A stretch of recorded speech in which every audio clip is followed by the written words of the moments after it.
Deuflato mupambo Kazula uyu Chisame Kazula Pamusoro ivari padare Zimwe ndarisa chinyakare Taura nau yako mujaya Wezi nayo ishoma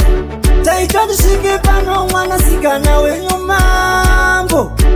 Kana uchingi washipira kuti uve mukwambo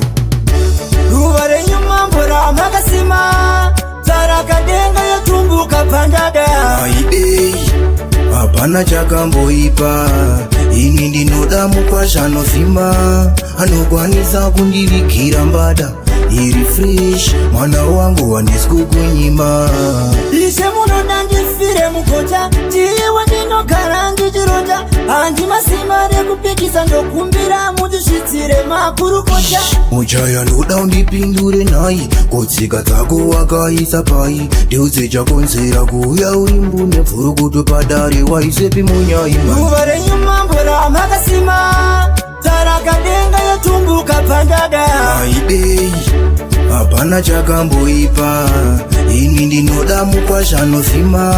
Anokwanisa kundivikira mbada iri fresh mwana wangu wandisikukunyima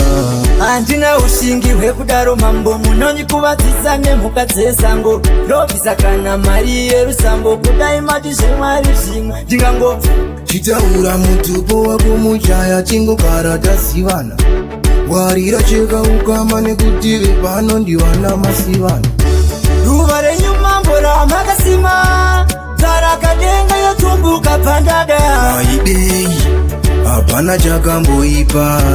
Ini ndinoda mukwasha anofima Anokwanisa kundivikira mbada iri fresh mwana wangu wandisikukunyima Ishe munoda ndifire mukocha Tiwe ndinogara ndichironja Handi masima rekupikisa ndokumbira Mundisvitsire makuru kocha Mujaya ndoda undipindure nai Kotsika dzako wakaisa pai Ndeudze chakonzera kuuya uri mbune Pfurukuto padare waisepi munyaima njuwe